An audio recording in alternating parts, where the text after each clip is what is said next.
What's up everybody, Coach Mills here, coming at you with a brand new Valorant video, and in this video we're going to be breaking down the top 5 agents in Act 3 to solo carry, because it doesn't matter what's great in pro play. What really matters is what is going to carry you out of your rank and onto the next. So let's break down every single agent for that, and the Game Leap website is the place you should go to if you want to improve your skills and climb to Immortal and beyond, because we have in-depth Radiant courses, advanced tips and tricks, in-depth guides, and much more. Do yourself a favor, go check it out right now on our 50% off sale in the links down below. But without further ado, let's jump into the video. Now, kicking it off with the 5th best agent that you could be playing to solo carry, it's none other than Breach. You see, ever since Breach got buffed in multiple different ways with a faster ultimate, a third flash, and quicker activating flashes, Breach has the power to completely dictate games around his abilities. I mean, his flashes might just be the hardest flash to like 180 on now. You can 180 on Phoenix's flashes, you can shoot Reyna's flashes, and Omen, of course, you can see it coming, but Breach just comes out of nowhere, and unless someone is a freaking god, they're not going to be able to 180 your Breach flash. On top of that, you have so many different tools to set up these really unfair engagements and take site control, which is everything you want out of an initiator. Now, there are several big problems that I mainly see when watching low rank Breach players and the mistakes that they're making. The first thing that Breach players are just not doing is they're not using their abilities from safe positioning.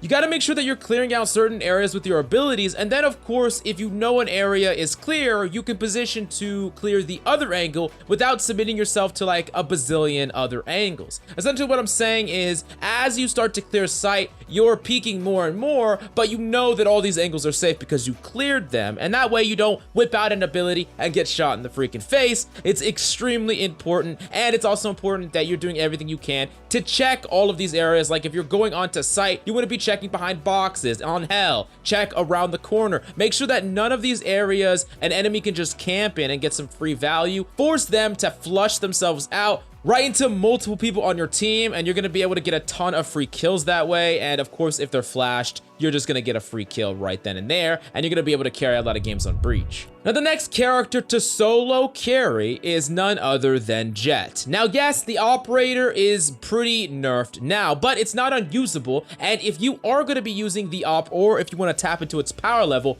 Jett is the girl for you. You see, as long as you accommodate for the new delay time, especially if you're Jett, you can set up in a lot of aggressive base angles, and you can even post up angles on attack and get some free value. And a lot of the traditional things that could shut an opera down can't shut down Jett in the same way because you have that dash. Now, just as a random tip, make sure that you're binding dash to something besides your E. I see a lot of players just keep it on the default bind setting, but honestly, having E makes it weird for when you're in a moving fight and then you want to dash. A lot of times it's actually better to have it on a button that you can press with ease, like a button on your mouse. That is probably the best, but I'm sure that you could find something that works where you could still press W, A, S, and D, but you also could dash whenever you need to instantly, so you can like take that fire and then dash. Come on, Riot, we need custom key binds for every single agent, please. But the second tip that I got for you on Jett as far as her dash is concerned is Jett can really punish the casts on a lot of different agents. And what I mean by that is characters like Sova, who are either ulting or using his drone, you can dash at him and close the gap and punish him incredibly easily.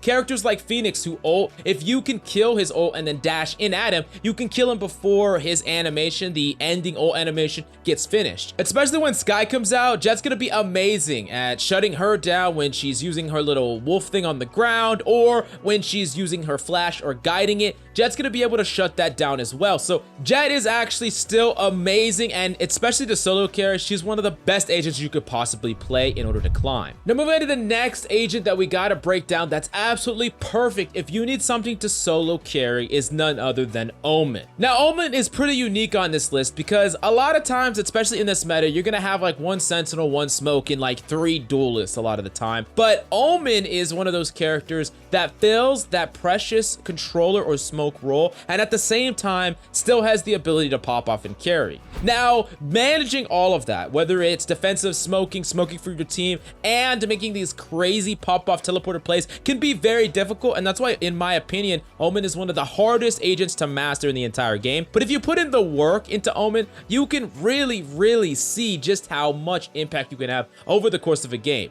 A good Omen might just be the best singular character you could have on any team, and I would highly suggest learning Omen if you have no idea what to learn. Now, one thing that I often see Omens do wrong is they try to aggressive teleport just randomly and they get shut down a lot. So the only times you can aggressive teleport are in two specific scenarios. The first one is when the enemy is hit by paranoia, so they can't hear and they can't see, so you can teleport wherever you want and they're not gonna know. If you hit like an entire team down a straight stretch with paranoia, you could teleport right in front of them. As long as you're far enough away, they're not gonna be able to see you. You can teleport to the high ground on top of a box or something, and you can typically get through with your teleport and shoot them before they can see again, and that could be amazing. But other than that, you can also set up scenarios where they assume that you teleported one way. For example, let's say that you're playing bind on defense A, right? You could put a one-way smoke on top of boxes, and you paranoia, maybe you don't hit everybody, you know that, you hit like one side. You could teleport across, but enemies are gonna instinctively think that you teleported into your smoke, so they're gonna spray your smoke and you're gonna be able to peek and get some free kills. That is how you set up a bait with Omen, and you can get some free value that way. Otherwise, you should just not be aggressively teleporting. You can use teleport defensively. After you get a kill, you can teleport out so you don't have to cross LOS, but make sure that you're not just teleporting randomly aggressively at enemy teams. You're just gonna get killed and shut down always. And then the last step that I got for you on Omen is there's a fundamental difference between ulting for info and ulting for plant, and this is something that a lot of players are getting wrong. If you are ulting for info, you want to ult in a spot that gives you the maximum amount of information around you. So you don't want to be ulting behind cover. The idea is not to ult and maybe stick it, maybe don't. If you simply want to gather information, you should be ulting right in the middle of the open so enemies will peek you, or you'll be able to see as much as possible, because the last thing you want to do is ult, you know, behind cover, kind of look around, see nobody, pop out, and then someone swings you and kills you, right? That is the worst possible thing for you. But if you're ulting for a plant specifically, of course you could ult behind the natural cover, instantly plant, and then you could peek out instead of splitting the difference in some way and it's going to get you killed. But moving on to the next agent, if you need something that is going to guaranteed solo carry you, if you got the skill to back it up, and I mean a big if, it's none other than Reyna. Now, Reyna is just one of those characters that, like we say before, feast or famine. And what we mean by that is you are either popping off and destroying, or you're getting shut down over and over again, because Reynas can't be afraid to take the duels. If you are a Reyna, you gotta be so confident in your mechanical skills. You gotta imagine yourself to be TenZ 2.0, because you just can't be afraid to take a lot of these duels. Now, some interesting tips that you can utilize on Reyna is remember that you, one, don't have to be directly facing your dismiss. You only need to be in its LOS, so you can push past it, get some value, and then actually use your dismiss. And the second part to that is purposely delaying that dismiss. It's important for you to keep an internal clock or a timer in your head based on how long the orb will stick around, so then you could kill someone, push forward, try to get a kill, and then grab dismiss even though you're not looking at it, and then dismiss outward. That is an amazing thing to do. And then of course, make sure that you're doing this if you're in an active fight and you really need to clutch up. After you get that first kill, you can ult first, then dismiss,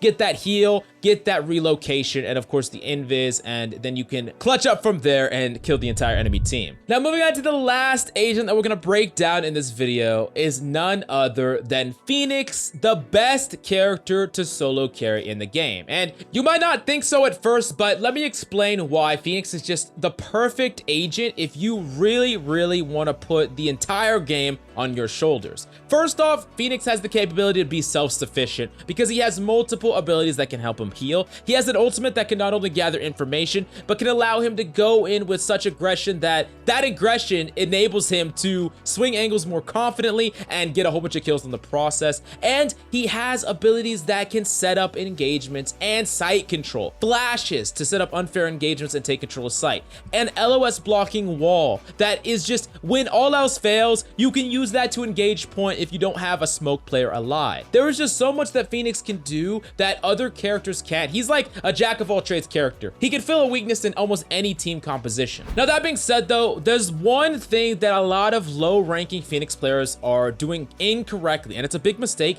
and it's actually using abilities way too often for healing. High-ranked Phoenix players will typically value the ability for a wall to block off LOS, or the ability for a molly or hot hands to get in a corner and flush an enemy out. They'll value that way more than nearly any amount of heals. Now, sure, if they're in default and they're just lurking around, they're gonna heal themselves up. But a lot of times when they're trying to take side control, they would much rather set up the proper engagement and hit that head than just basically heal themselves up anyways, go up to 100 HP, and they have no idea where the enemy is, and the enemy that's hiding in that cubby that you could have cleared shoots you in the head, and it didn't even matter that you healed. That's incredibly important. And something that's really cool that I've seen before is Phoenixes actually throw their hot hands behind natural cover, and enemies can see that, but they're throwing it even when they're weak in an area they're not at. And an enemy will push them and turn the corner where they think the Phoenix is just hiding and getting healed, but it's a bait, kind of like with a Brimstone stim beacon. And this is a way where you literally sacrifice health for info. But remember, when you have that mechanical skill and when you can just